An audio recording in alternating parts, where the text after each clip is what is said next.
I'm the director for Slocumb Galleries at ETSU Department of Art and Design. Welcome to the Mid-South Sculpture Alliance Select Exhibition. This is a national juried show that was curated by our two amazing jurors, Leticia Bajuyo and Mike Barclay. We are so fortunate today because we have a lot of our artists from different parts of the country who are participating in this conversations on contemporary sculpture. So today we have around 15 to 17 speakers. So the first part will be the jurors talk, where Leticia and Mike will talk about contemporary sculpture, some parts of the jurying process. And then after that, we will have like 2 to 3 minutes talk about individual art practices by the MSA Select participating artists. After that, we will open the floor to a Q&A. Before I introduce our jurors, I would like to thank our partners in this event. The Department of Art and Design at ETSU, in collaboration with the Mid-South Sculpture Alliance, headed by our amazing president, Kristen Tordelia Williams, is also a part of the show.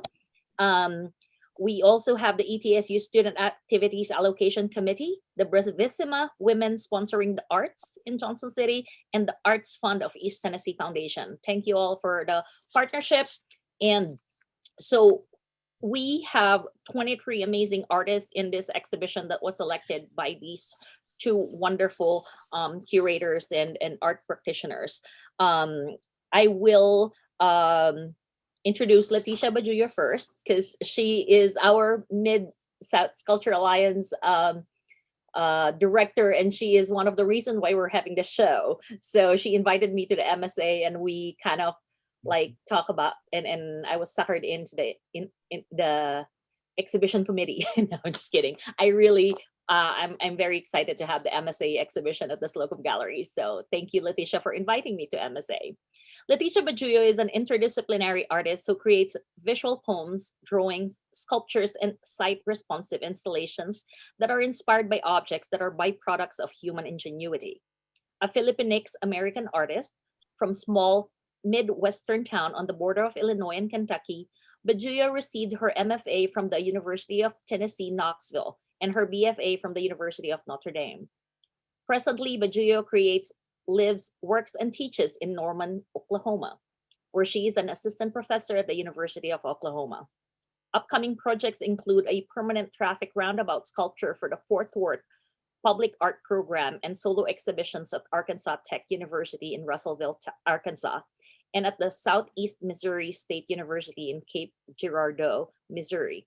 In addition to exhibitions of her individual work, Bajuyo seeks community and collaboration by participating in artist collectives such as the Land Report and Project Vortex, as well as serving on the board of directors for the Mid-South Sculpture Alliance and Public Art Dialogue. Before I let Leticia talk, I will introduce Mike so that the two of them can actually just speak one after the other or have a conversation later. Mike Barclay, our other juror, is an independent curator, collection manager, and artist based in Indianapolis, Indiana. With his company 60 on Center, Barclay provide art consulting, curation, collections, and project management services for nonprofit corporations, municipalities, and private collectors. Have a conversation later. Currently, 60 on Center curates the City Way Gallery at the Alexander Hotel and serves as the curator and collections manager for the Eskenazi Health, overseeing acquisitions, care, and preservation of the large historic and contemporary art collection. He holds a BA in Fine Arts and Graphic Design, a BA in Art History and Classical Studies, and a Master's in Museum Studies. Barclay has held previous positions as the Director of Exhibition for Indianapolis Contemporary and Assistant Gallery Director of the Heron Galleries at the Heron School of Art and Design. With special interest in community curation, he has collaborated with Indie Arts Council, Indie Pride Inc., City of Columbus, Columbus, Indiana, Architectural Archives, Eskenazi Health, Getty Institute, Simon Youth Academy, and others. Ladies and gentlemen, Mike Barclay and Leticia Bajuyo.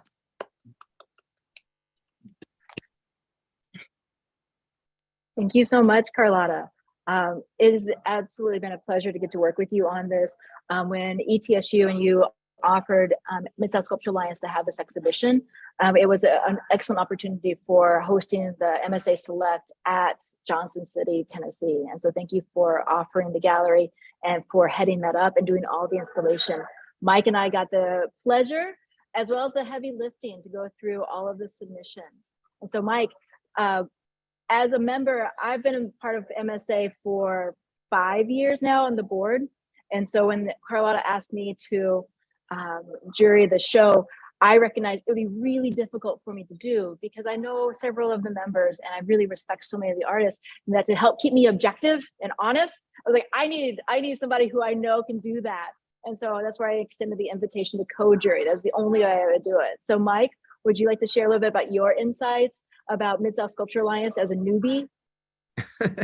Yes.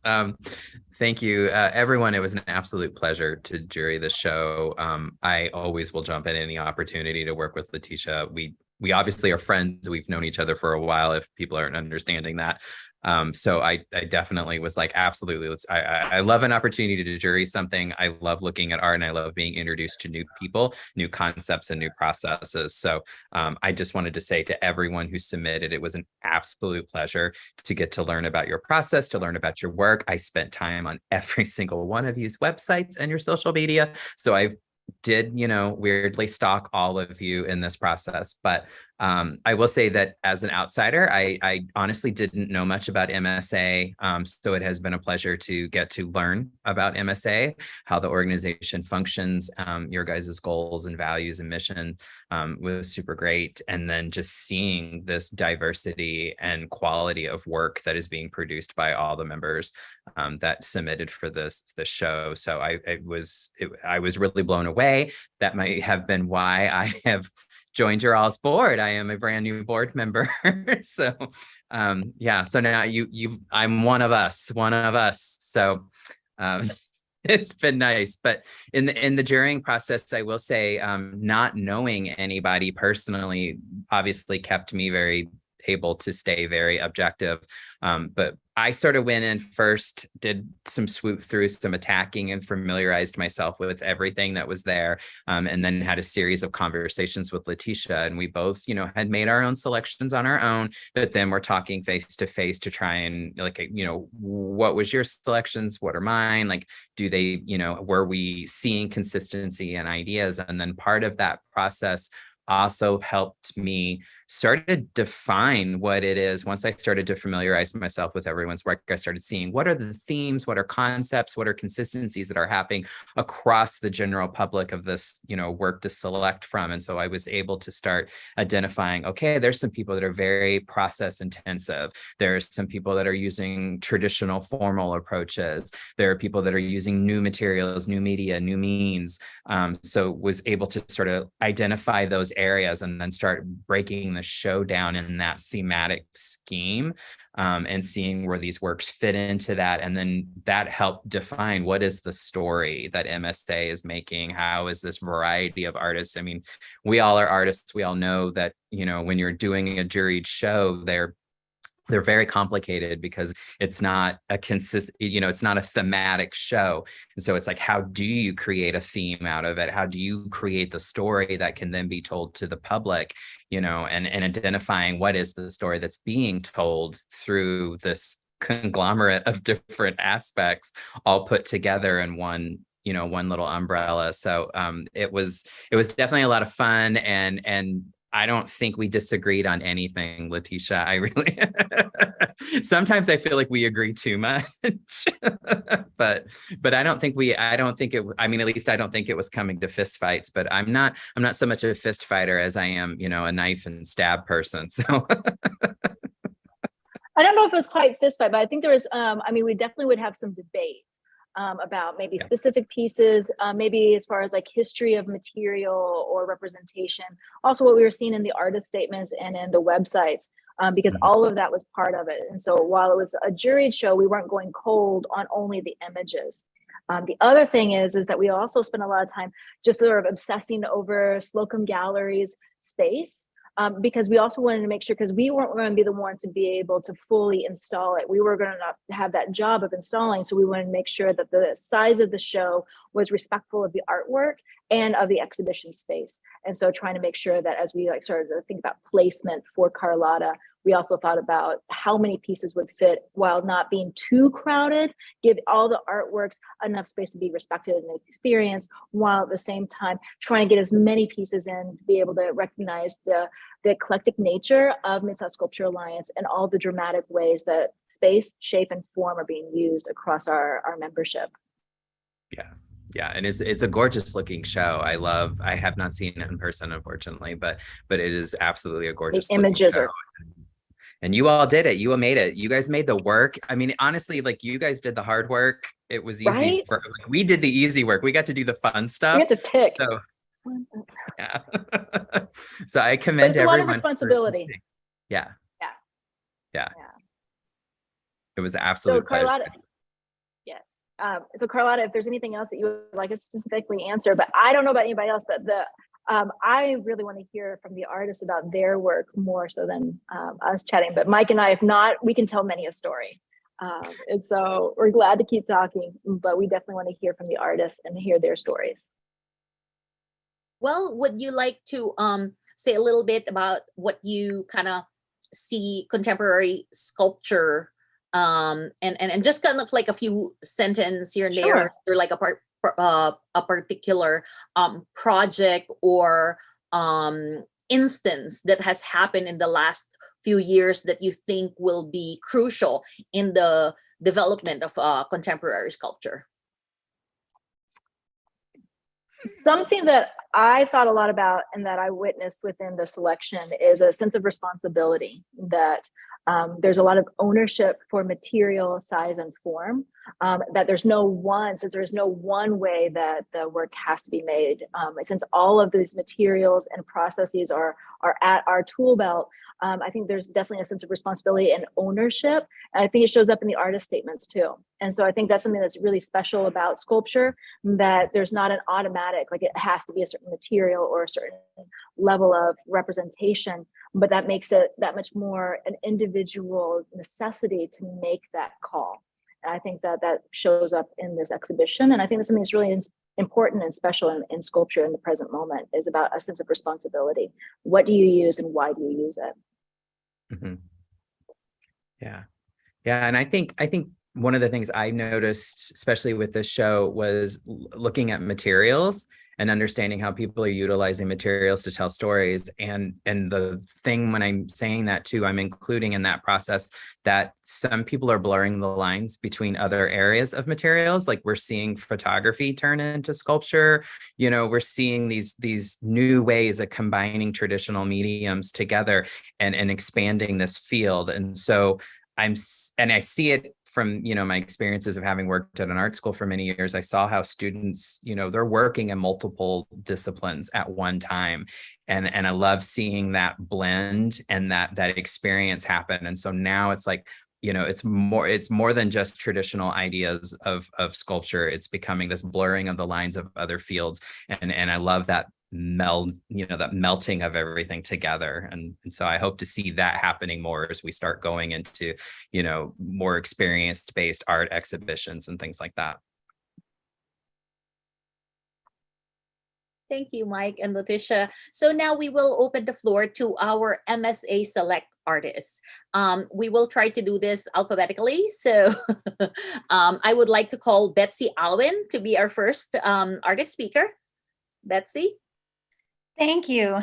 Thank you so much, Carlotta. And I want to thank you, Leticia and Mike, for including me in the show. And I'm very honored to be a part of it. I'm a sculptor based in Minnesota, specifically in Minneapolis area, Minnetrista, which is about 20 miles west of Minneapolis. And my work is primarily, I consider myself a mixed media artist, but I do incorporate the slip cast ceramic forms that are made out of lace. And they're usually, I hand carve the negative spaces out of the cast. And they're usually finished with underglazes primarily and incorporated with other materials. I'm particularly interested in the dichotomy of resilience and fragility and strength and entropy. And my forms are centered on the creation of tools or architectural components, infrastructure, and the body, because those are, I think, things that evoke for our sense of stability. So when they're rendered in lace, and specifically ceramic lace, they have this duality that I think actually does really exist. I mean, we think of strength and fragility as being separate, but they're actually very intertwined in reality. And that's what my work is interested in. And I didn't have an image to show, so. Thank you, Betsy. Betsy's work are the sledgehammer and the pearl wrecker. We will have the catalog available to everybody. We will send it through PDF. If there are people here who wants to get a copy, please send me a private message with your email so that I can send you the PDF if you're not in the MSA Select artist list.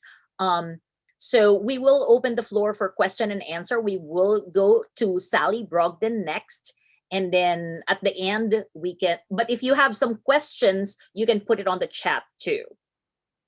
Thank you, Sally. Hey, everybody. Can you hear me okay? Yes, okay. I need to change this because I'm not, there we go. So Betsy, it was really interesting to hear what you just said, and it's sort of ironic that I'm following you, and I think it will make sense in a moment. But first I want to thank the jurors and I guess MSA in general, because as someone having come up through the ranks as a ceramic artist, there were times when I felt this community might not have been welcoming or open to me. And so it's really nice to be welcomed in and joining and be a member of this organization now.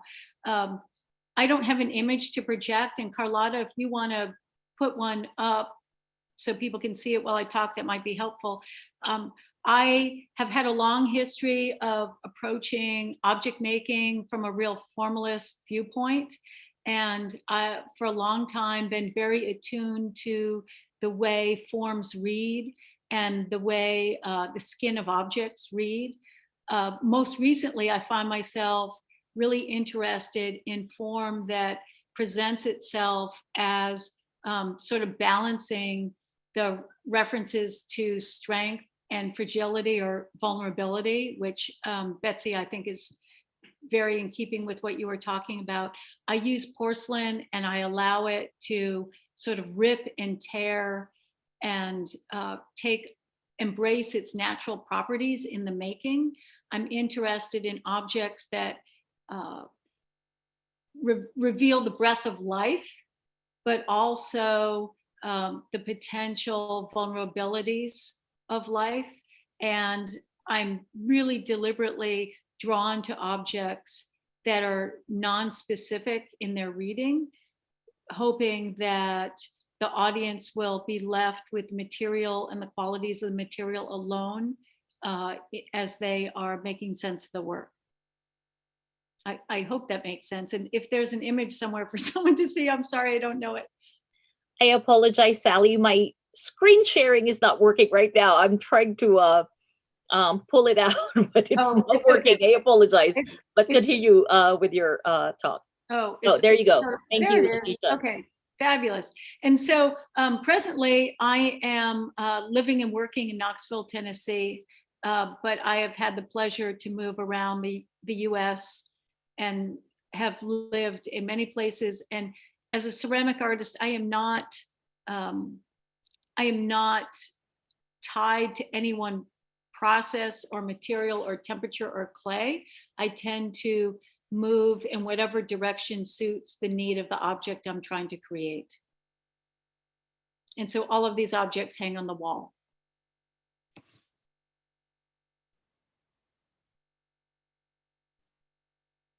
would you like to talk a little bit about your glaze or your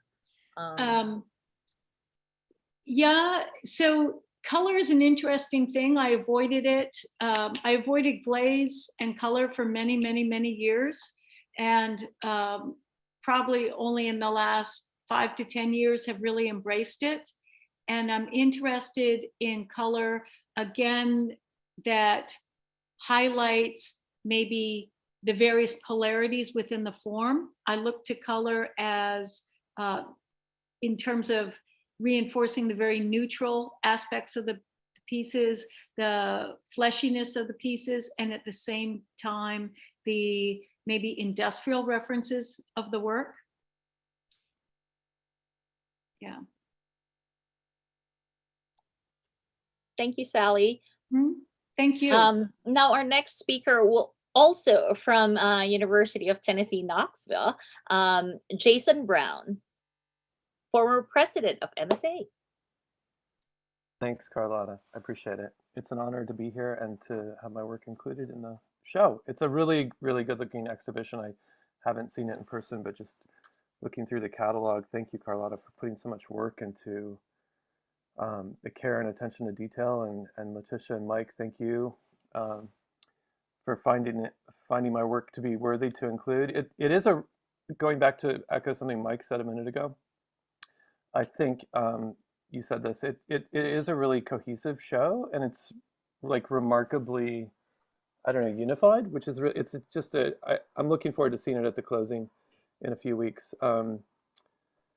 And I think the level of professionalism is exciting, and to see these exhibitions that MSA has been staging over the years grow in scope and scale and diversity of material and folks who are making the work and entering it. I mean, I think even though we're a regional organization, we definitely have been moving into a national kind of realm. So yeah, if you don't mind you know what, I'm going to share my script if it's okay, just to give you a little bit of view into like process in studio. Are you seeing some images of the work and sort of how this piece called Red Flag, which is in the exhibition, and here it's pictured at the Ewing Gallery in Knoxville at the University of Tennessee. This piece was kind of one of those slow ones that takes a little bit of time. It started as a study of mountainous landscapes, which is kind of something I'm really focused on in my own practice. In particular, I'm interested in the way in which industry and petrochemical industry of mining and oil and gas extraction impacts mountain landscapes. I started this work with coal mining and mountaintop removal in Appalachia, and it sort of progressed into different places and different types of impact of industry on natural landscape. This was created at a residency. I was quite fortunate and privileged to have this experience in Banff, Alberta, Canada, a few years ago, and it was created just as a roughly 4 by 5 foot template, or a model that I built in the studio, just looking out at a mountain out the window every day and thinking about climate change and thinking about receding glaciers and having conversations with folks at the residency center about that. It was initially built and fabricated in foam core, and I just had the good fortune of having access to technology and a digital scanner, a handheld scanner that we created a file that I brought back with me from that trip, and then recreated it with a water jet cutting tool here at UT, and then reassembled it in the shop. So it's welded steel, but it originated just sort of as this. And this is another piece that's kind of in that vein, and this is actually at a show with the Land Report Collective in Indianapolis at Cityway Gallery. Small World, curated by Mike Barclay. Thank you. So anyway, that's a little bit about what my practice involves. As always, I think being able to participate in a group exhibition, it's so exciting to see how the work is in conversation. The pieces are in conversation with each other, even if we're not there. right? To have, and it's great that we're having this conversation, because I always feel like I learn new things when I see my objects in a space with other people and other people's objects. So thank you, everybody. Thank you, Jason. And our next speaker will be Eric Charlton. Eric. Hi, thank you, Carlotta, and thank you, Leticia and Mike, for including me in this show. I'm a new member to MSA, so I was excited to join up and be included. I'm also a new member to the South. I just moved to Jackson, Mississippi, to take a teaching job at Millsaps College. So it's nice to have a warm welcome to the South by being accepted into the fold of the MSA. I'm going to go ahead and share the piece that is in, oh boy, I feel like this is always the thing. The piece that is in the, yeah, we'll do that one. That's in the show, maybe. There we go. Oh, it really doesn't want me to. So I'll just talk about it. So my work, there we go. So that's it. This is a piece called Can. My work broadly is just about the sort of the performance of normality, or like the sort of takeaway of just the basically doing our like everyday activities, maybe whenever things don't necessarily feel the most every day. And so for me, this can was a thing that I picked up on, and I mention it in the materials. I picked it up on a cross-country road trip where I just, was driving for like 7 hours and got out in Denver and just like climbed a hill that was there and found this can there. And, it was just in the middle of the Rockies and just sort of looking around and like having this like memento of this moment that felt, that someone else was there. And I believe it's an old beer can. So, someone else was having this sort of same moment, maybe 40, 50 years ago. And so I've been holding on to it for years. And then I'm also a lot of times playing with process and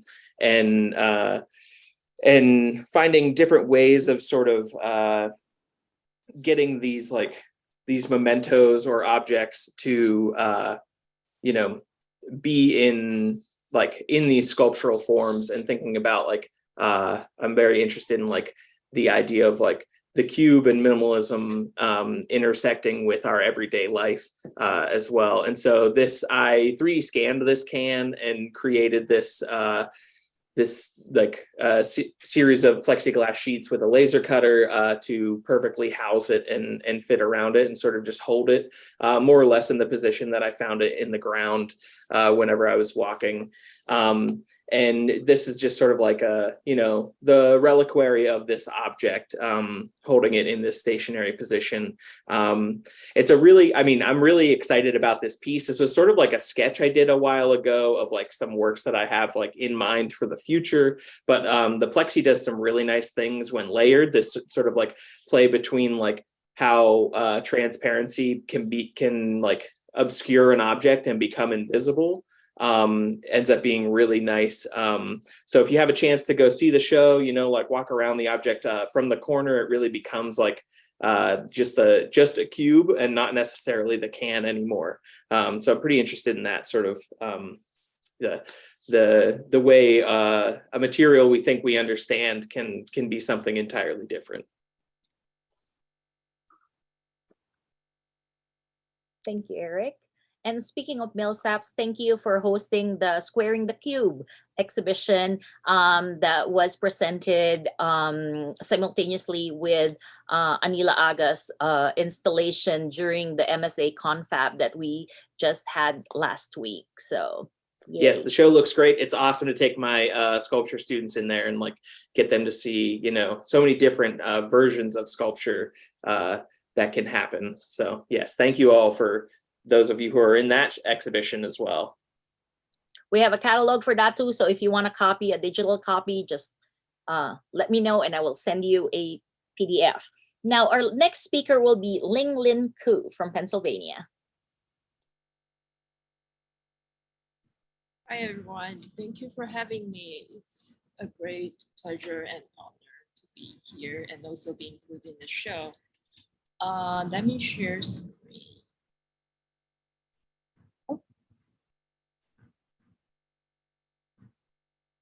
So I'm just going to share the work in the show, a little bit about myself. When I applied the show, I was in Houston, Texas. So that's why I'm like the connection to the South. I've been in the South for several years, and I got a teaching job and moved to Pittsburgh. So this is where I base right now. So the show, my work is both digital and physical. I have a wide interest in all kinds of ways of making. For me, making just kind of like eating food. I like different kind of food, and it's great to just eat pasta, and there's like 500 different pasta. But for me, it's like I need all kinds of food. So, and also it's kind of like play toys, and my work is heavily inspired by things I see every day around me. So I feel just, a simulacrum of the world I see every day. So I always on the lookout of new ways of making things and learning new things, and there's no rules. So anyway, so this body of work is actually comes from, I called sculpture byproduct from my studio, that I always making all kinds of things, and not everything end up in like a formal presentation or part of the sculpture or installation I made. But sometimes they just become its own thing. Like this piece is sort of comes from a part of another sculpture I made, which is like a 3 feet tall wishbone, because wishbone's like supposed like a broken leg. So I make a enlarged band-aid for the wishbone, and I was just interrogating the material and the form, see what kind of band-aid fits for that wishbone. So I was just making all kinds of band-aids at that time, and also I'm also a very clumsy sculptor, and that's become like an aesthetic choice as well, a practical but also aesthetical choice for like fixing a broken sculpture or connecting two things together. So they're just like free associated, and also the band-aids become its own thing. So there are different kinds of band-aids. There's some kind of more like a candies and playful. Some are more like a skin tone, and I was made during 2020. So that becomes sort of political, because that time just like a lot of pressure and build up in the society, and that's kind of burst out. So that's kind of responding to that. And in terms of the process, it's kind of mixing with the traditional and digital process. I scan different kind of band-aids, and both 3D printed out, 3D printed the mold, or CNC routed directly the positive form. And also sometimes I make a mold and translate to different material. So they just kind of growing, kind of become like a big family band-aids. So anyway, so that's the work in the show. Thank you. Thank you, Ling Lin. The next is from Pennsylvania. We're now going to Georgia with Casey McGuire. Hi, thank you. I'll share also. Sorry. Is that working? Okay, awesome. So this is my piece Balancing Act that's in the exhibition. And I've been working for a long time with materials that I scavenged from different sites, from industrial sites, houses that were foreclosed, buildings. And lately I've been scavenging industrial materials. And so I started thinking a lot about the process of, and I guess I should back up. I am in Georgia. Sorry, I just got excited when I saw the piece. I'm in Georgia at the University of West Georgia, so I'm just southwest of Atlanta. And I grew up in Vermont, and my father was a taxidermist, and that growing up in a very rural landscape, and I still go back and I still actually am a caretaker and own his property, dealing with this idea of taxidermy and loss and death and preservation is something that I am really interested in. And finding sites where there was so much construction and scavenging and industrial waste, I started thinking about how we treat rocks and how we treat landscape, and marking it and smashing rocks. And then also at the same time, cultivating them and turning them into commodities and being able to buy them and purchase them in mass quantities at Home Depot for your landscaping projects or things of that nature started to really become significant to me, just thinking about how rock is not a renewable resource and how so much rock and earth is now mixed in with microplastics, styrofoam, things of that nature. So in the work I'm doing right now, I've been researching just these small bodies of land that exist through erosion. And what you see here is a Google Earth image of Lonely Cliff. And Lonely Cliff is a cliff in Bulgaria that is used by Red Bull for cliff diving competitions. So I've been finding these small bodies of land that have large political or commercial importance, maybe is the best way to say that. And so, and then it's a CNC routed out of some plywood from an actual southern facility called Patriotic Lumber, not Patriotic Landscapes. That's the name of another piece. So finding and resourcing my wood in a place that is also, sort of demolishing all of the landscape around it as well. So looking at my materials, where I'm getting them, the styrofoam that the rocks are carved out of is, and I have a detail here. Sorry. Is that big enough? Whoop. Yeah, okay. So these are all carved out of styrofoam, which I'm getting from Tractor Supply. And as a sculptor, a lot of pattern making and casting is made out of styrofoam. So just thinking about the reciprocal nature of being a sculptor and also the responsibility of the materials we use. So this is made out of styrofoam and then covered with aqua resin and using a industrial orange paint to just think about boundaries and think about ownership of boundaries and ownership of rock, and also thinking about preservation of rock and what it looks like to maybe taxidermy something that we wouldn't think of having a skin or having a surface. And so that's what my recent work is about. Thank you, Casey. And now our next speaker, we're back to Tennessee with Brian Melton.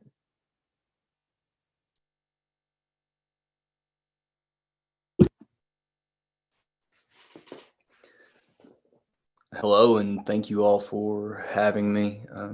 I am truly thankful to be part of this group, and thank you for selecting the work that I've done. I do appreciate it.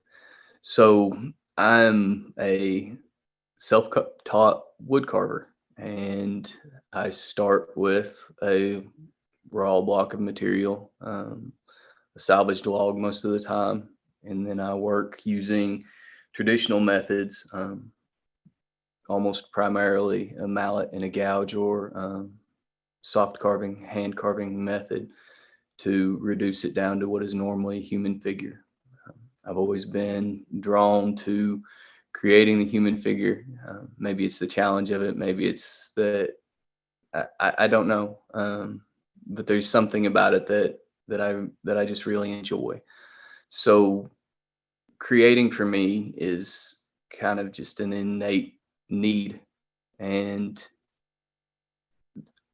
maybe I go about it a little bit backwards, but whenever I start a piece, I just start the piece and I let the gouge and the mallet flow, and as the work starts to take form, I let the concept then just emerge from the chunk of raw material while in process of sculpting.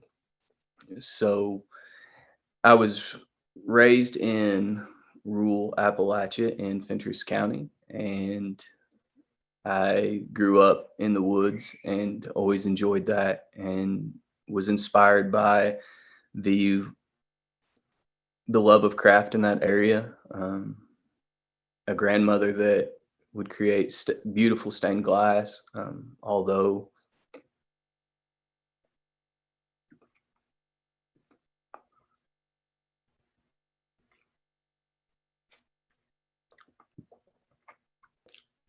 I've always been inspired by family.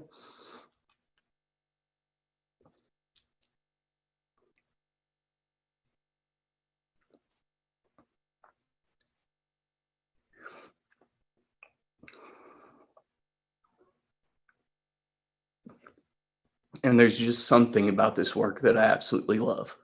So taking the mallet and the gouge and continuing beautiful traditions is something that's really meaningful to me.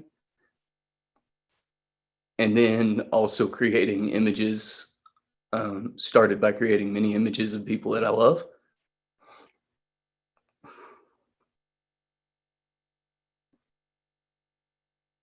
I told you it was an innate need to sculpt, and I still can't quite put my finger on why.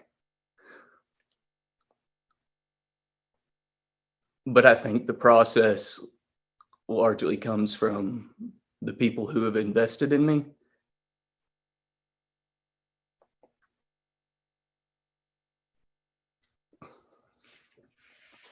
And maybe sometimes that's enough. The current series that I've been working on has been called, it's improvisation work. So just letting that desire and that need for creation be enough, and sculpting as I go. And sometimes the figure might change dramatically before the end result is finally worked out of the wood. And then there's usually a concept that follows that. But sometimes I even have trouble naming them after I get done.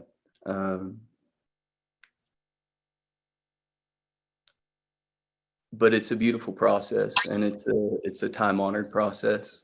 And I take, like I said, a lot of inspiration, of course, from the people of Appalachia, but also from the European tradition. I just had a beautiful opportunity to go study under Bruno Walpoth, and have taken some inspiration from him as well, and from the work from especially Val Gardenia in Italy,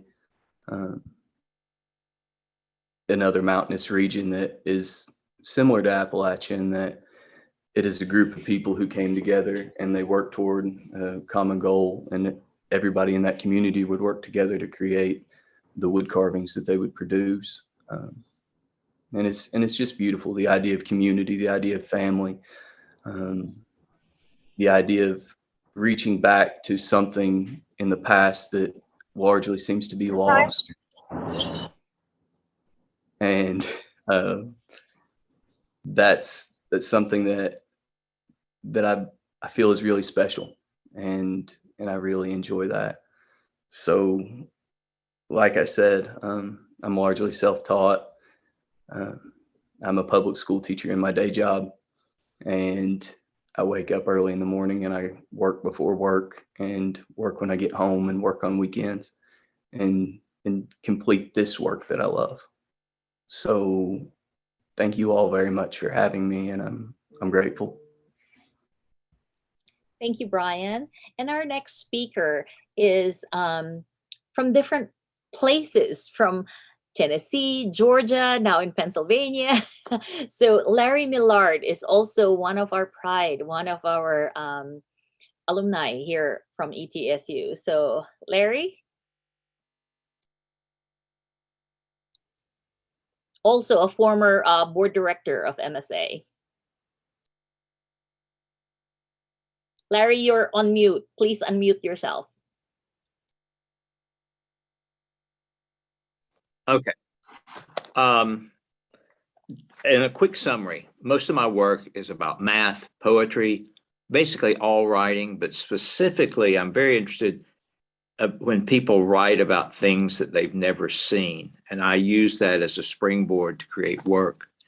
And I feel although material has significance, it's not really the driving force. It's more the result of what I'm thinking about or what I'm reading or what I'm translating into sculpture. And the work in the show is of odd work in that the Linden House had this thing called the Willow Oak, which was out front of the tree. It was this sort of landmark at that location. And because it was diseased, it was cut down. And a few years later, a person curated a show, and I was included in the curation to give everybody a piece of that tree. And one of the things that I noticed when I got the piece that I got is I thought, you know, the outside of a tree trunk is really pretty interesting. Why disfigure it? Why deal with it in another way? So I decided to carve the inside. And so there's a gold leaf lining of the inside, which does refer a little bit to Dante's Inferno. It's got the 9 levels of hell based on the inside. I don't know if anybody who's seen the work has picked up on that. But I didn't want to diminish the nature of the outside. And so it's also a triptych. It's like the structures that were used by nomadic Northern Europeans to take the church wherever they took it. And so I used that as a springboard to start from. And that cavity is very, very important. And, you know, I often wonder sort of what creativity is. I'm 72 years old, so I've been involved in art for a long time. And I really think that we're not particularly creative creatures. I think we're more reflexive. And I buy into that very heavily. I think that our role as artists is to help people to understand something that they might not normally understand and to serve as guides for them. And I think that's been the role of artists throughout history. And so I want to do that in my work. That's it. That's all I have to say. Thank you, Larry. And from one of our more senior member, we probably have one of our younger members, Emma Moorman from Texas, as our next speaker. Howdy, I'm Emma Moorman. I'm an artist from Fort Worth, Texas. I am a fairly new MSA member and a young artist. I just graduated from Texas A&M last May. And there I mentored under Dmitry Kustov, who actually taught me how to weld, and which really opened up both the size restrictions and the longevity of my work, I think.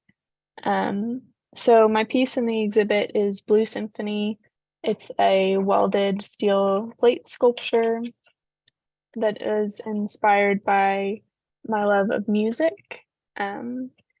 So for this piece, it's one of my earlier pieces, but it, like a lot of my work, I feel is inspired by just how I'm processing the world around me. I find that I'm drawn to unique shapes and textures and materials that I feel sometimes could be overlooked or just not valued by the average person that you'd maybe see walking around. So I also, in my work, I want to push the boundaries between what I think you would consider traditional sculpture and how to add new technologies to that. So for example, in this piece, it's actually I planned it all on a computer and cut it out with a water jet. And then it was just some improvisation during fabrication that I had some happy accident. But anyway, that's me. Thank you to Carlotta and Mike and Leticia for all the work you put in this exhibit. I've been so excited. I was so excited to see it when I dropped off my piece, and it's just such an amazing exhibit with so many cool artists. So I'm so happy to be a part of it. Thank you, Emma. Emma is one of the first to see the full show once it was actually installed when she delivered that Saturday. And her work is not inside the galleries, it's actually outside the building. So we have the public art element in this exhibition as well. So thank you, Emma, for letting us borrow your work for a year. So we're when we had it, some of the high school band were coming and the college band, and they said they wanted to like buy it for 7 million. And they were so amazed by the exhibition. Like all these young students said they wanted to come to the gallery to see the MSA exhibit. So thank you all for the work. Now our next speaker is came just in time, Stacy Rather.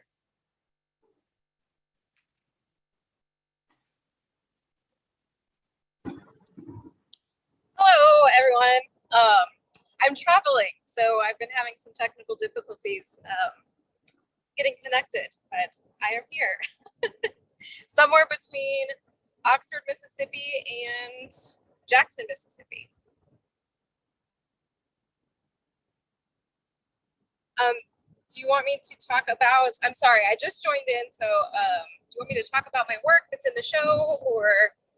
Well, talk to us about your art practice. If you want to, for Cassidy to bring out the image of your work, she can bring it out from the catalog page. But just talk a little bit about your work, about yourself, about your art practice. Sure, okay. So I am originally from Kansas. I grew up on a farm, and that has a lot to do with the many layers of my artwork. So not only my concepts, but it's also the driving factor for a lot of my materials. I primarily like to work in steel and cast iron. I work in a range from miniatures to large scale public works. I've been trying to bring soft sculpture into my practice as well. I used to sew growing up as a kid, so I'm trying to bring that back in. The piece that is in the show came out of, it was actually going to be a pattern for casting, but COVID hit, and we all know how that went. So in the end, it sat in my spare room, which is, and ended up then in the end painting it and feeling like it was a finished piece that really just came from the situation that we were all in, the situation that I was in. I felt like I needed to keep creating while I was stuck at home. My studio practice changed dramatically while at home. It involved my dog a lot, and Crocs, which are shoes that I would never wear into the shop. So it was really, I don't know, kind of mind opening, and it gave me a lot of momentum when we were able to come back into the actual studio, come back to school. I teach at the University of Mississippi. I'm an instructional assistant professor there in sculpture and foundations classes. So when I was able to get back in the shop and back to teaching students, it really jump-started my art making again. I just felt really, I don't know, excited just to be back with people and to be making things, throwing around some metal. It's always my favorite. So, thank y'all. Thank you, Stacy. And we have two Caseys. But before Casey Schachner, we have Gina Lee Robbins. And Gina was one of probably the first work that arrived for the MSA Select. So thank you, Gina. You're welcome. Thank you, Carlotta. Thank you for hosting this exhibition. And thank you to Mike and Leticia for choosing my work. I'm honored to be included and honored to be included with all of the other artworks. I think it's a really fascinating collection of work. I'm a new member to MSA, and I think that, and I don't think I sent this correction about the catalog, but I'm sort of like a week ago, I moved from Chicago to Indianapolis. So I'm in Indianapolis now. Yeah, which is why I sent the work so quickly, because I was like packing up my house and my studio and wanted to make sure that I got it to you. So I'm glad it arrived safely. I'll just share my screen because I think I have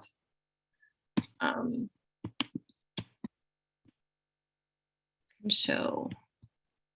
Now you're seeing my desktop.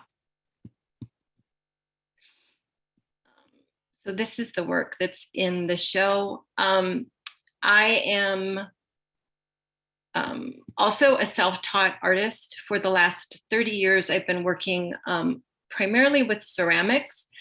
But while I've been doing ceramic hand-built sculpture, I've also been incorporating found materials. And using found materials is something that I've been doing since I was a child, both materials that I find in nature or materials that I find, outside in the alley, in the street, at a thrift store. There's no really logic to the materials that attract me. This particular piece is probably the first in a recent series of pieces where I've done more fiber work, where I'm weaving or crocheting the materials together. And the description in the catalog explains where this piece came from. So this particular, most of the materials that are in this piece had a couple different iterations before they ended up in this state. I had done a freestanding piece and a suspended piece. So I was a couple false starts, basically, making objects with these materials. And then this ultimate piece came about right after my father passed away from COVID. And I had been, during the COVID period, I'd been doing mostly ceramic work. And after my father died, I had a hard time going into the ceramic studio. So I came back to these materials that I had been fiddling with for several months, and it just became a sort of intuitive meditation, both on his life and on the, just the concept of just how our anatomy, how the different systems are so intertwined and in balance. And so that's basically how this piece came about. I was also very sort of the primary contact. I grew up in Florida. My father was in Florida through the illness, and I have a collection of 9 siblings. So just that, the balance of all of these diverse personalities and connections that are brought together in one person is sort of what happened here. Yeah, so. Thank you, Gina. And our next speaker is our other Casey, also from Georgia, Casey Schachner.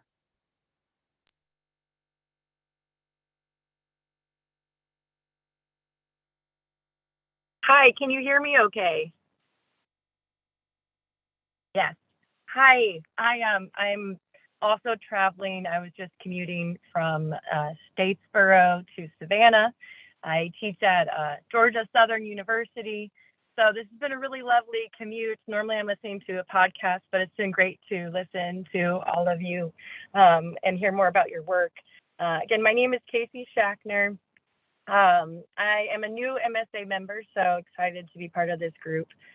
Thank you all for this wonderful show, being a part of it. I also wanted to shout out to Carlotta, your student assistant, Noelle, who helped me as I was delivering my work.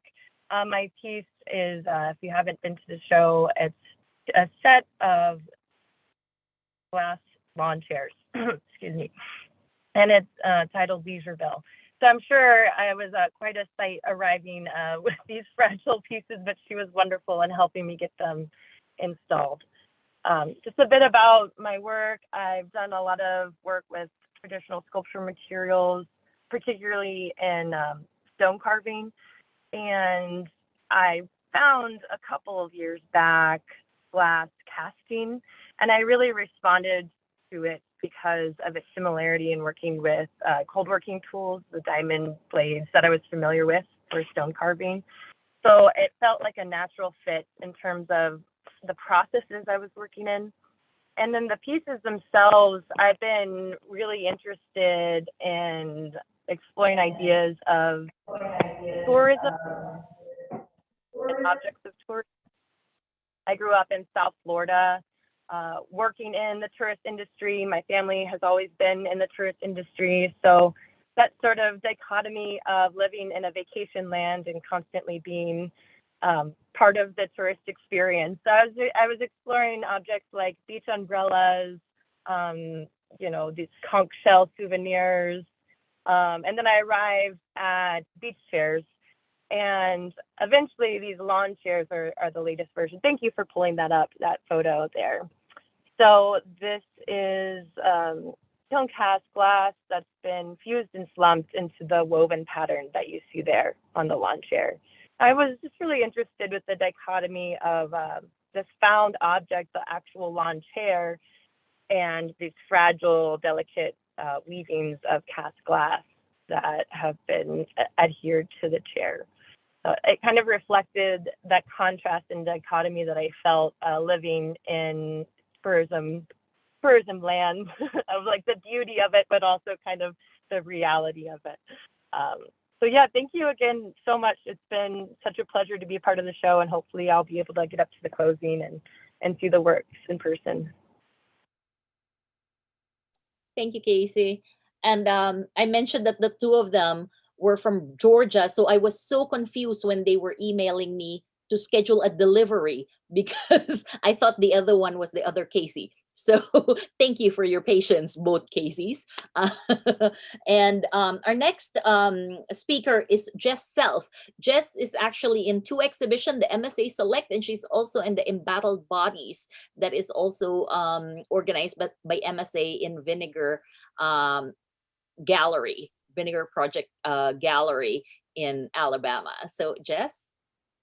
Hi, thank you so much for having me. It's really a pleasure to be part of this show and also the Embattled Bodies. I drove up to see Carlotta and then immediately turned around and went from Johnson City back to Birmingham. So been driving around a lot, but my piece in this show is part of a body of work that is quite different from things that I've made in the past. But all of my work has touched on themes surrounding trauma and abuse, and specifically how we recover and heal from those experiences. The body of work this is part of is called Knowing Together with an U, and that is kind of Latin breakdown of consciousness. I was reading a lot of Jung and reading about archetypes that we can all relate to. And so I was kind of thinking of all of the different archetypes that I have embodied throughout my life. And this is kind of the one that's associated with what Carl Jung calls wholeness. So once we reach this level of enlightenment, through my reading and my research, I found a lot of parallels between archetype and folklore, and also like chakra healing and energy work. So once you reach wholeness, that's associated with your crown chakra. So I was thinking about like the gurus that wear the cream colors and kind of thinking of how I can make her look very zen. I'm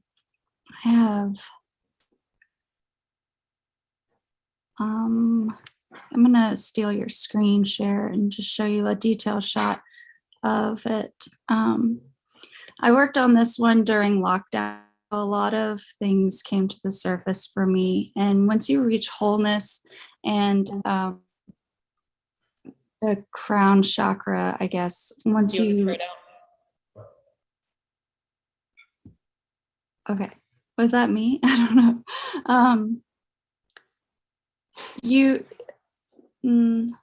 I don't want to take up too much time with all of it, but basically each chakra is related to different relationships. And once all of those areas have been cleared, process the traumas that have associated with each of those relationships, then you reach enlightenment or wholeness. And so I was working on this painstaking weaving during lockdown. And so each 4x4-inch square, oddly enough, took pretty much a whole day. And so there's a lot of meditation that went into it and in most of my work, because it's all, a lot of it's textile based and very tedious and slow. But I braze welded the skeleton. You can kind of see here peeking through, and then I wove skin over top of it. And then at the bottom, you can kind of where leveling or still being built up. So she's always going to be in progress. But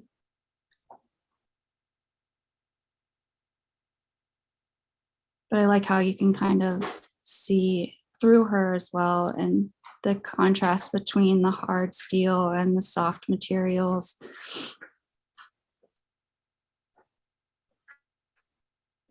That's all I have to say about this one, I think, without getting too wrapped up in the research. You can read through it if you want to on my website. Thanks, Jess. We have 5 more speakers. So the next one is actually probably the most different time zone because she's joining us from Germany. Is that correct, Sabine? Actually, I just got back. Oh, good. I'm over the jet lag.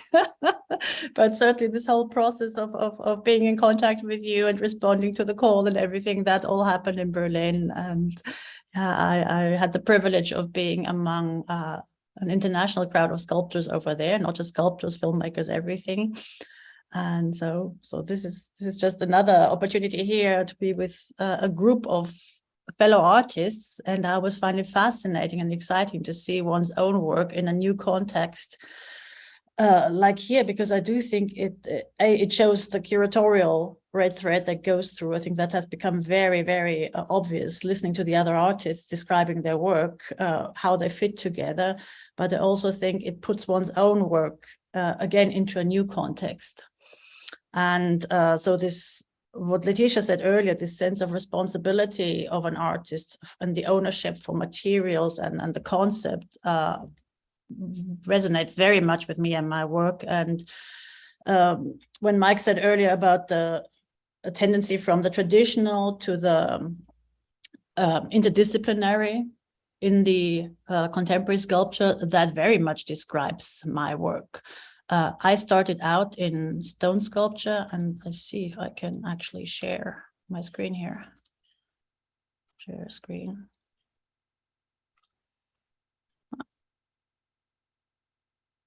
I don't know why it says open. Allow me. Does it share?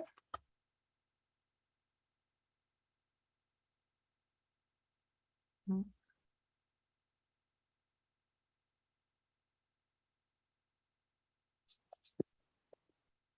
Does not. It beeps. Is it sharing? Nope. Would you like Cassidy to share the? Oh, yes, there you go. It is sharing? Okay, yeah. So I just pulled up an old presentation of mine. But yeah, so I come actually from a strong background in stone sculpture. And I still use those techniques in making public art nowadays. So I still use the bronzes, I use the stone. But I have found that over the years, my work just evolves. And with that, I think that search for new materials has become very, very prevalent in my work. So I have first branched out into mixed media, combining my stone with different objects, found objects.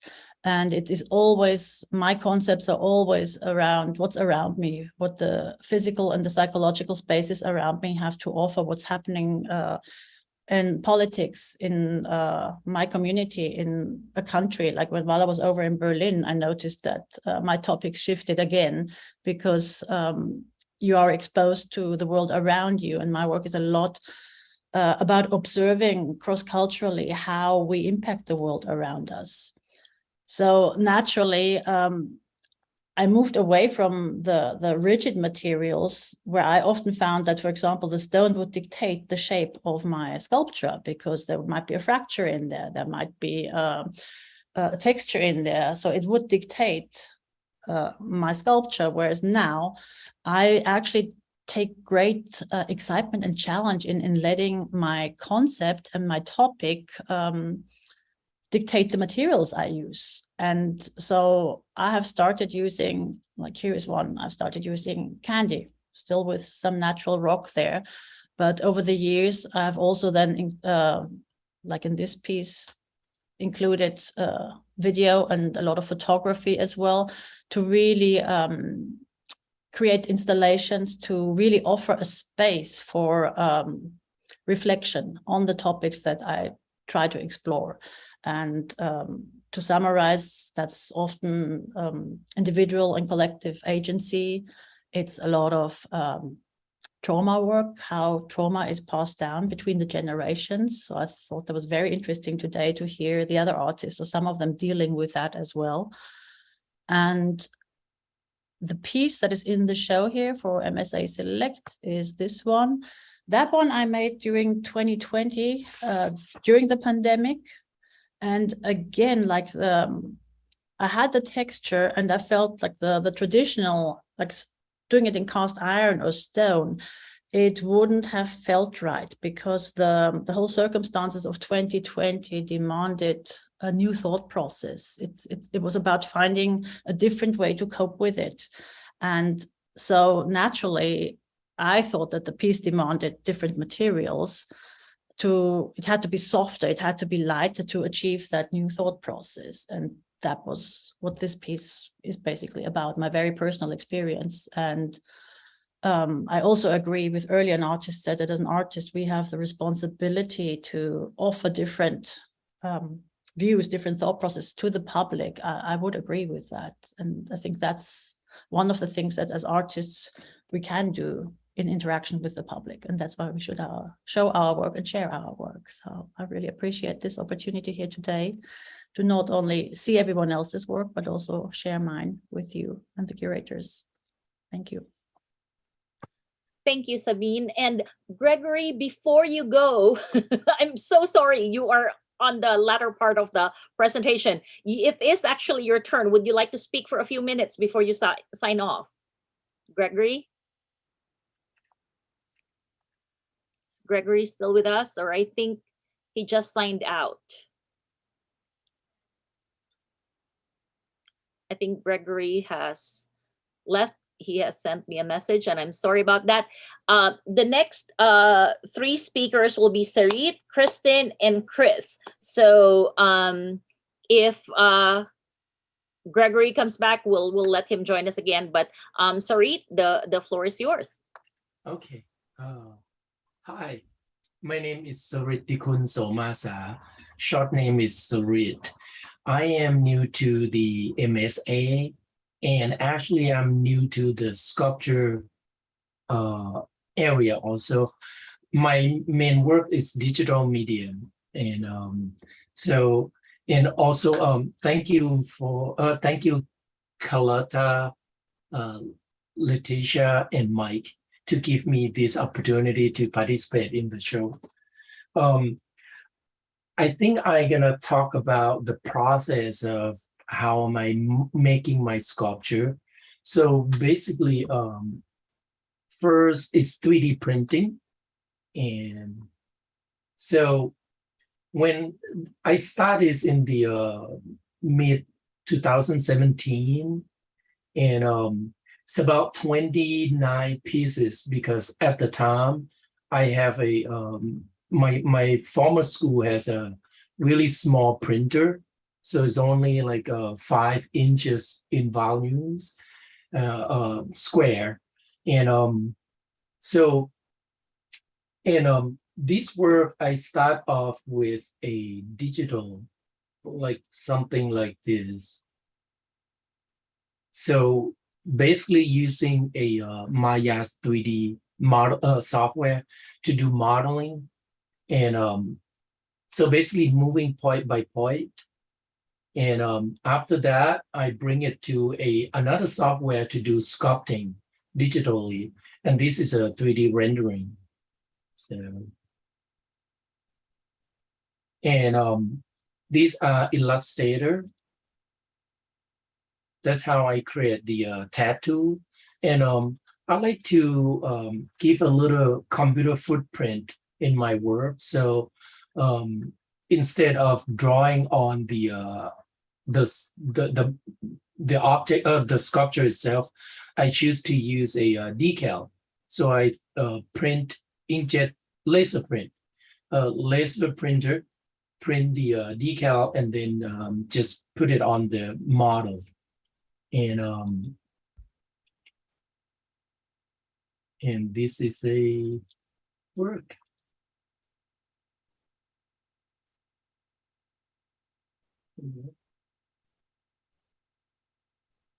So I'm sorry, I didn't prepare at all about the talk.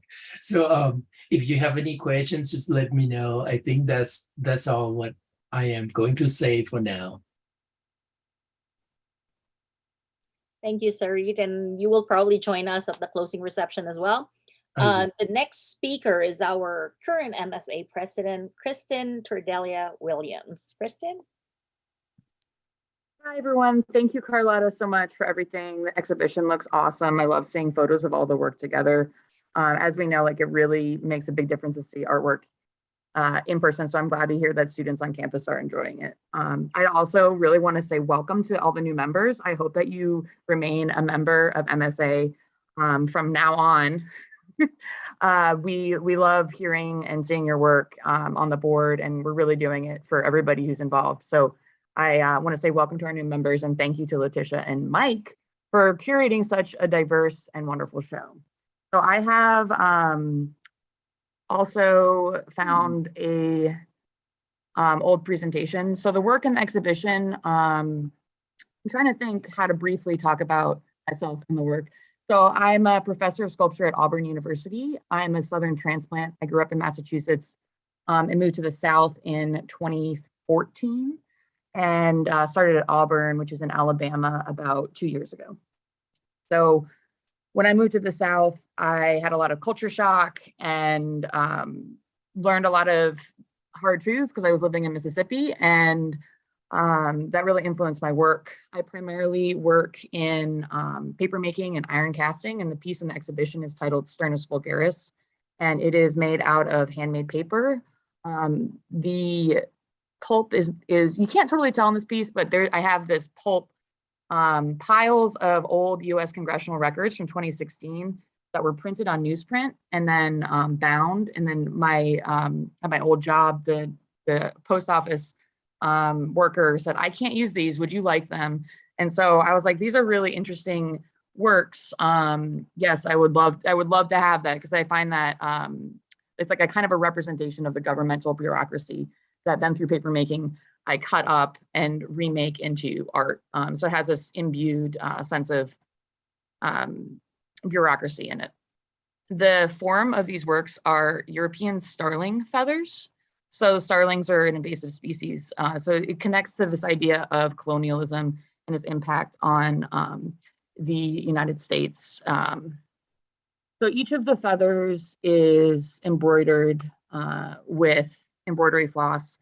And my inspiration for that was suppurating wounds. I won't keep it here for too long because I know it's a little repulsive, but taking a wound that won't heal, a wound that's like permanently open, and then bringing that into my work and making it beautiful while also referencing forced removal of Native Americans from the land that I live on was really important to me in this piece. I showed this piece for the first time and made it for an exhibition at Eastern Oklahoma University, which is pretty much directly the route that I had to travel, is the same, as you can see here on this map, as the Creek and the Cherokee and the Chickasaw when they were forcibly removed by President Jackson.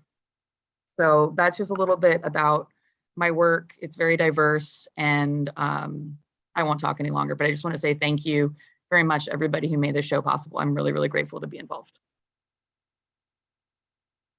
Thank you, Kristen.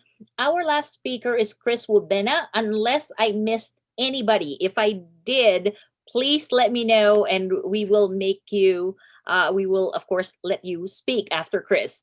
Chris? Hello, everyone. My name is Chris Wubena. I will share my screen if that's quicker.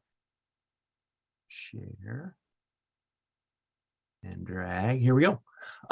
So thank you to Leticia, Mike, and Carlotta for putting this great exhibition together. And I have to say that that catalog is gorgeous. So I'm super excited about that. So just to talk a little bit about my work, about me, about my work, I am a sculpture professor at Southeast Missouri State University. Prior to this work that you see right here, I have made quite a bit more outdoor public sculpture, so larger sculpture that's stainless steel, bronze, mild steel, that kind of stuff. But I got to a point where I realized that I needed to kind of slow things down or make things a little bit smaller. And there were a lot of things that I wasn't able to do in the large stuff that I've actually found that I can do in the small stuff. So what I started doing was creating this new body of work that I call In the Midst of Things.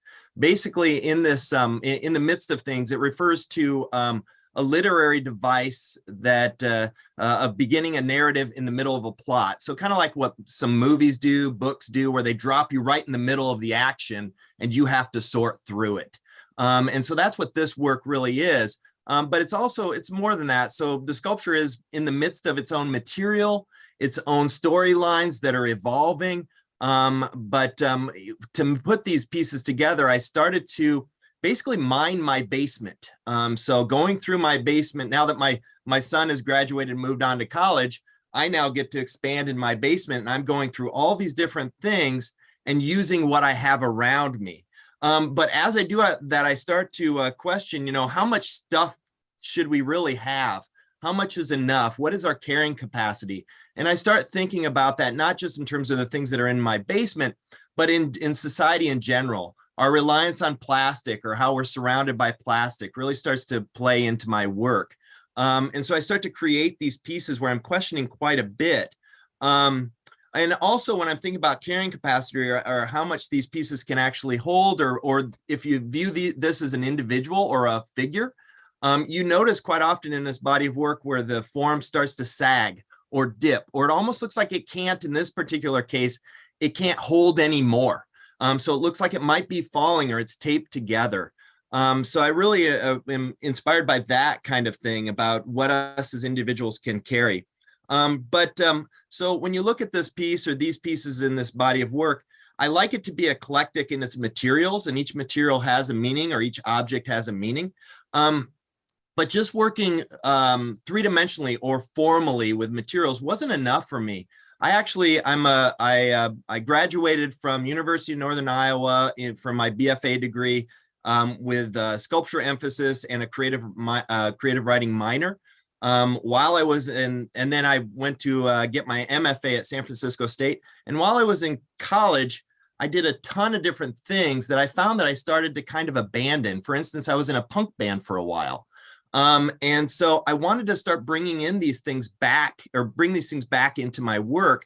So I started incorporating QR codes.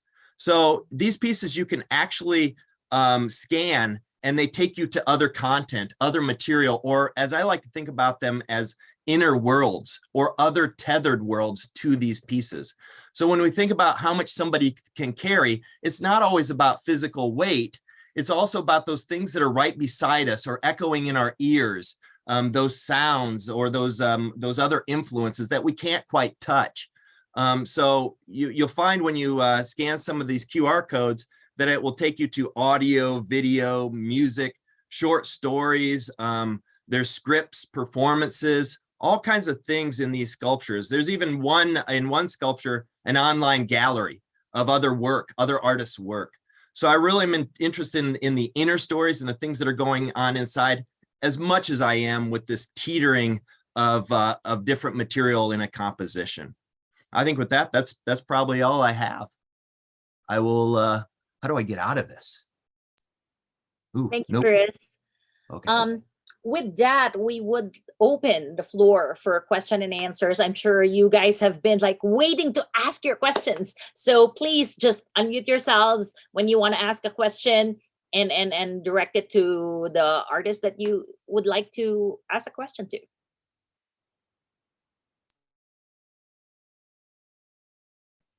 Hi, I have a question.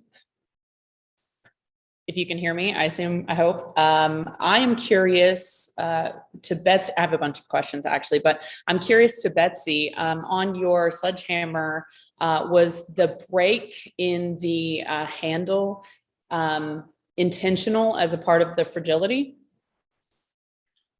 Oh, it wasn't actually, but those things happen. Yeah. But yeah.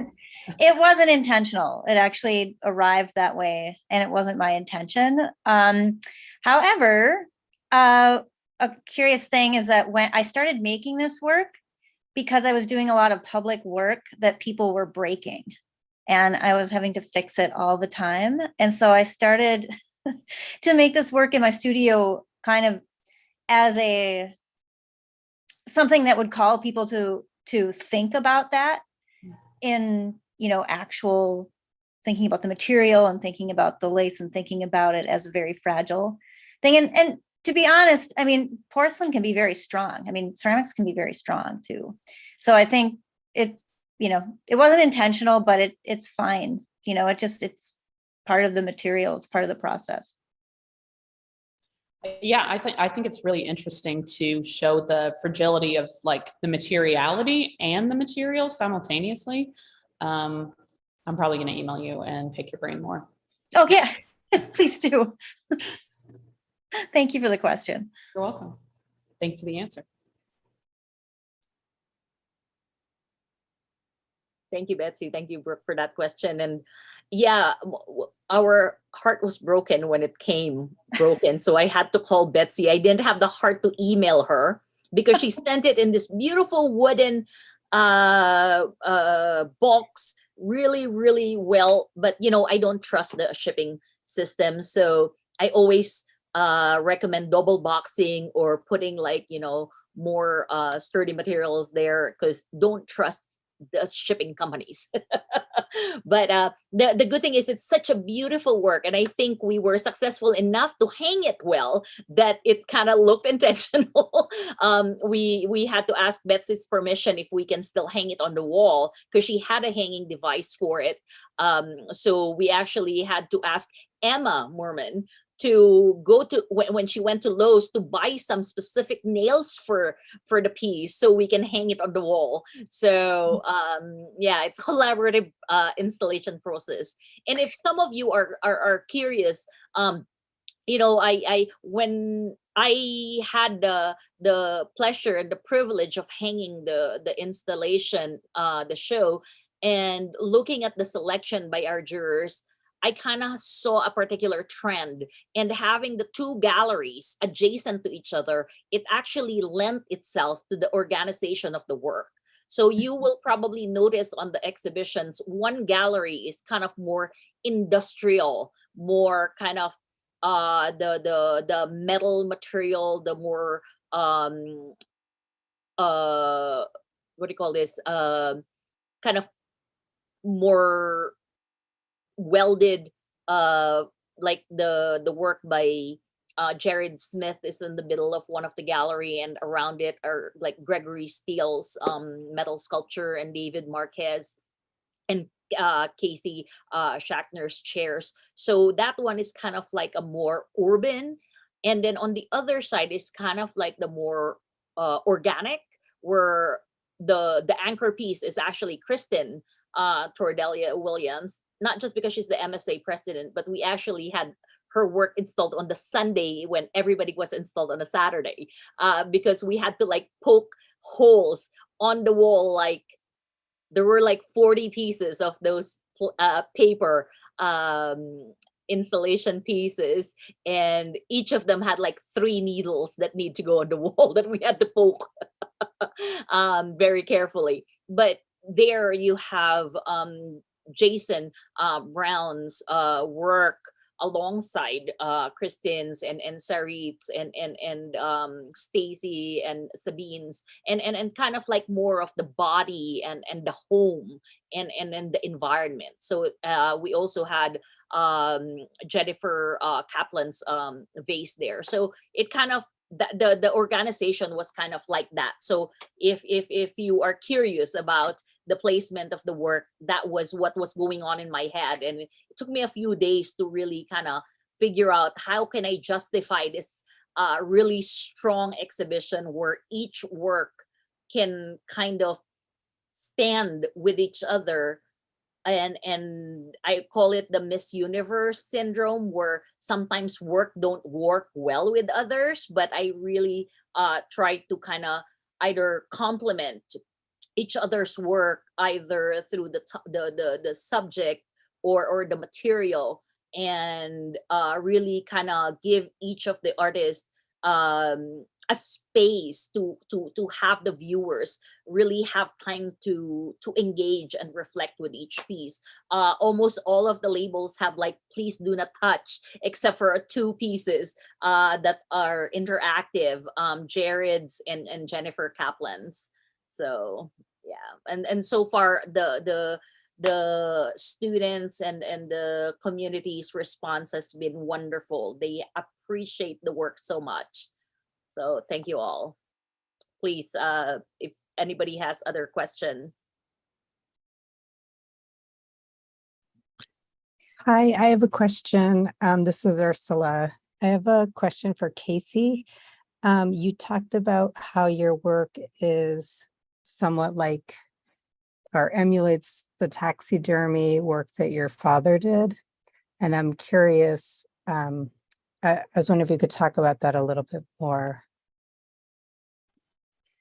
So the act of taxidermying something is to remove one's skin. And I just sort of look at the world and keep thinking about that. And I've done a lot of research on the history of taxidermy and the point where it became artistic and not just scientific, and how taxidermy has, existed as a science-based study of animals for so long, but it wasn't until the Brownie camera was created that it became a creative medium where people could take a photo of a animal moving in space and be able to replicate it in space through large concrete forms.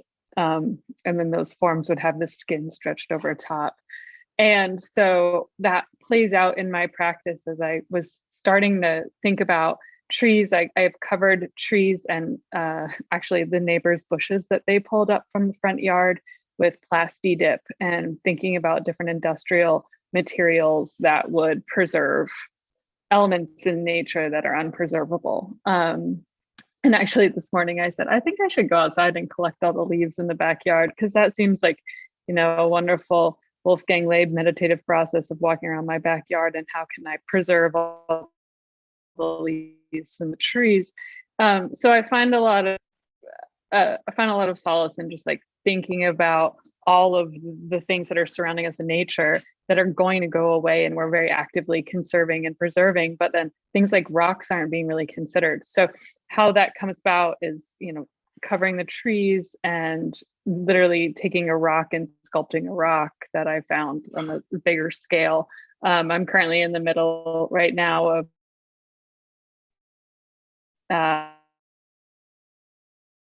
from Vermont and iron, and thinking about meteors being made out of iron and putting this quartz rock next to iron. So creating a shell out of iron for this other rock. So just really just thinking about materials and sculptural processes and how I can preserve these elements. So I maybe am not necessarily thinking about skin and dermis, but what does go on the outside, or what is a different dermis that I'm creating that replicates the object. Thank Thanks. you, Casey and Ursula. Any other question? I have another question. Hey, Brooke. Go ahead. Shocking. I'm really curious about your Gina. I'm really curious about your material choices. I'm obsessed with the way this piece looks and the kind of and I do a lot of molding together of like kind of beauty and disgust in my work, and this idea of like the fleshy and then the soft and delicate. And I'm really just curious about your materials. Also, you said you used kombucha in this piece, and I was curious if you used kombucha, the liquid, or if you used scobies. So yeah, you know what? I'm a little stuck. I feel like saying I'm really curious about my materials too, because so much of it is just so hard to put my finger on what I'm going to respond to. The kombucha piece, that was, so I had been making kombucha for many years. And then when COVID hit and everybody sort of, it seemed like people were doing things like making sourdough bread or making kombucha, I stopped making it. And I got this like crazy giant SCOBY sort of overtaking the dining room. So I used it. I didn't know what, I was like, I don't know what to do with this. Do I compost it? So I kind of used it to dye some of the material that is in that piece. So that's how it was used. But again, I guess that, and then this material is sort of a sore spot right now because I've just moved and I've had to move all of my hoarded materials, and I've had to like sort of go through my library, my collection, and decide really, is this something that I'm continuing to be inspired by? But I think a lot of it is in a it tends to be more organic materials. So I might be drawn to more latex tubing than plastic tubing. But I don't rule anything out, because I think so much of it is the chemistry of the materials together that is what I respond to. And I don't know if that answered your question, but. No, yeah, definitely. Yeah, I think that's really interesting. And I'm happy that other people are using, I use a lot of scobies in my work, so I'm just really excited about that. And honestly, I love this show so much. You guys are all like so amazing. This is one of my favorite shows I've seen in a long time. And I hope that all of you get to come to the reception, because I want to meet you guys and hang out.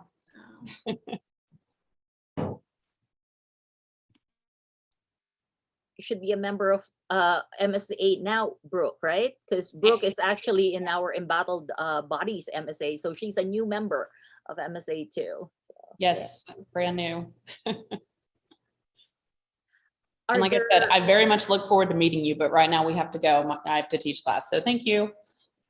We have 7 minutes before 7 p.m. So if you have some announcements on what's going on with your practice, or if you have an exhibition, I'll be in Kansas tomorrow, and Thursday I will be giving a talk at the Kansas City Community College Gallery about adopted journeys of Asian women. Kristen, if you have some MSA related ads and announcement, please take this opportunity.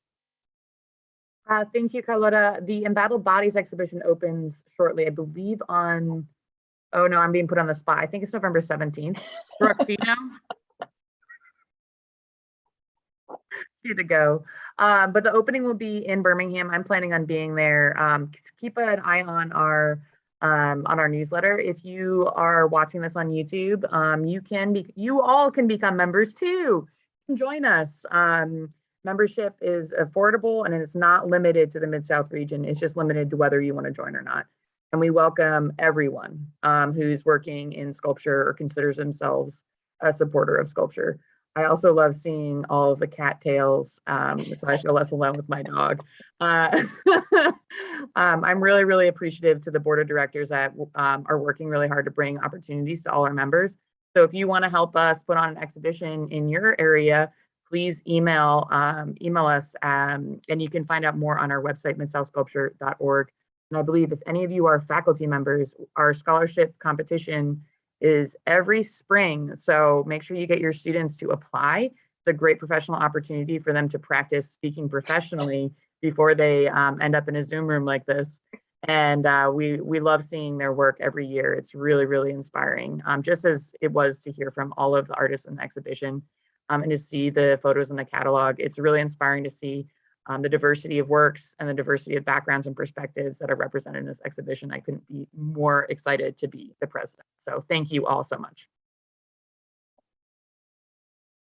And thank you all for sharing your stories tonight, because as we were discussing earlier, not only is it a live event right now, but it's also going to be recorded. And so you're sharing your experience and your influence with so many people beyond this exhibition. So thank you for sharing your stories, your inspiration, and what is it that keeps you going, or what you're responding to in the present moment, and sometimes through the past, through memory.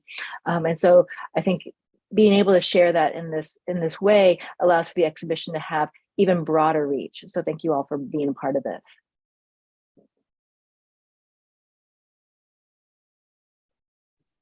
I want to add, as your all's juror, that again, it was an absolute pleasure to jury this show and to get to know every one of you, your work, and learn a little bit more. I'm really excited about being a board member because I'm going to be probably around all of you at some point. And so we're going to get to meet each other in person. We're going to have further conversations. We'll get to know each other better.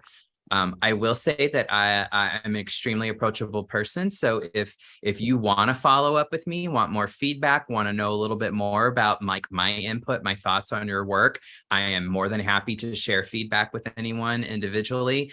My email address, I'll just put it in the chat for everyone. If you want, I love to make myself available to people because I'd love to learn more about artists and their, like, what you're making, how you make things, and I love conversations. So you can definitely email me any questions, comments, anything at mike@60oncenter.com. So that's 60 on Center. That is my company. And if you go to my website, there's actually a little form on there. If you can't get the email, you can email me through my website as well. There's a contact form in there as well. But thank you all. It was such a pleasure to get to meet every one of you virtually, but get to know you even better about your art. So thank you. And take him up on that. He is great.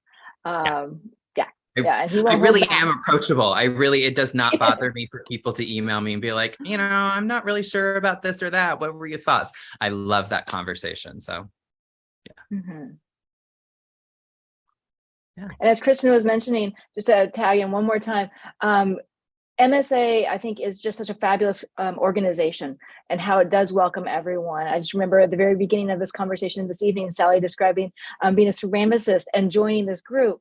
And so I think the umbrella of MSA is such a deep one, that if everyone in this room can make sure to spread that word, bring more people, make the next group of jurors for the select next year, make them work extra hard, right? And so then that way there's that many more people that are part of our network and part of this community. And so keep sharing that love and keep sharing this organization with even more people. Bring them to us. And thank you again, Carlotta. Yay, Carlotta! As a rejoinder, Leticia mentioned the MSA Select. We have exhibition opportunities for members all the time. So if your institution would like to have an MSA exhibition, please let us know. I'm a member of the exhibition committee, so you can send an email to me, or you can send it directly to Bags, our managing director for MSA. But if you would like to have, next year our confab will be in Oklahoma. Yay! I don't know where our next conference is going to be, but there's always a lot of opportunities for public art competitions and indoor exhibitions. So please let us know how we can collaborate with you all. And if you need like speakers or artist visitors, look at our membership, look at the catalog and see who you can invite. I actually researched a lot of the members for the websites. So I included the websites on the catalog. So most people will have the more information through their own websites. And if you have last minute changes that you need to do on the catalog, please send it as soon as possible, because we are going to the press probably by end of this week. Be in Birmingham in 2024. Okay, so make sure that you set a reminder for November. It'll be November 2024 in Birmingham, Alabama.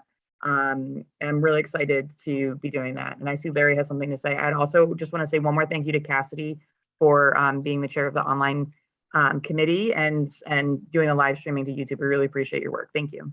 Larry, did you have something to add? I like your kitty. I'll share my. Oh, nice. Who supposedly is a Maine Coon. He's 8 months old and he's giant.